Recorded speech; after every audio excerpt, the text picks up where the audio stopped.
La Coupe du Monde au Qatar a réservé de multiples surprises depuis le début de la compétition, mais la victoire du Maroc en huitième de finale le 6 décembre dernier face à l'Espagne est assurément la plus belle. CST, tout un pays qui a crié de joie après cet authentique exploit des Lions de l'Atlas, emmenés par la star du Paris Saint-Germain, Achraf Hakimi. Né à Casablanca et fervent supporter du Maroc, Gad Elmaleh a vibré comme rarement devant le match, au point de succomber à la dernière tendance à la mode chez les amateurs de foot.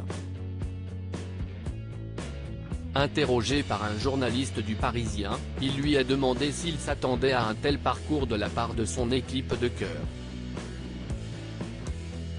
Je n'étais pas en mode CST incroyable, je tombe de ma chaise, je pensais vraiment qu'il allait gagner. C'était même la première fois de ma vie que je faisais un pari sportif. J'avais misé sur la victoire du Maroc, direct, raconte-t-il. Les paris sportifs ont pris une importance grandissante dans le rapport des fans avec le sport et cette Coupe du Monde ne fait pas exception à la règle.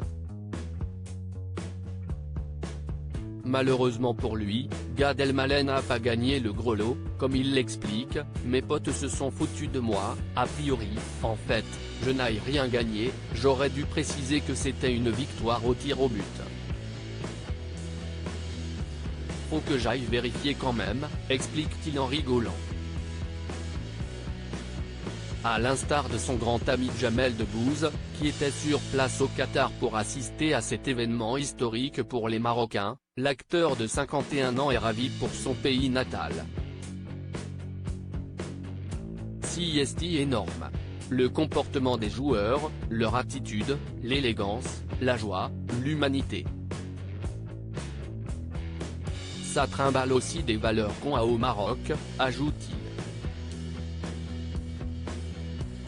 Pas la seule personnalité à avoir succombé au pari. Gad Elmaleh n'est d'ailleurs pas le seul à être tombé dans les paris musique. La journaliste Estelle Denis a révélé être addict. Je mets des 10 balles, mais CST embêtante aussi. Que ce soit 1 euro ou 10 euros, ça me crispe. Il y a trop de surprises depuis le début de cette Coupe du Monde, avait-elle révélé sur le plateau de Quotidien, avant d'avoir être en perte.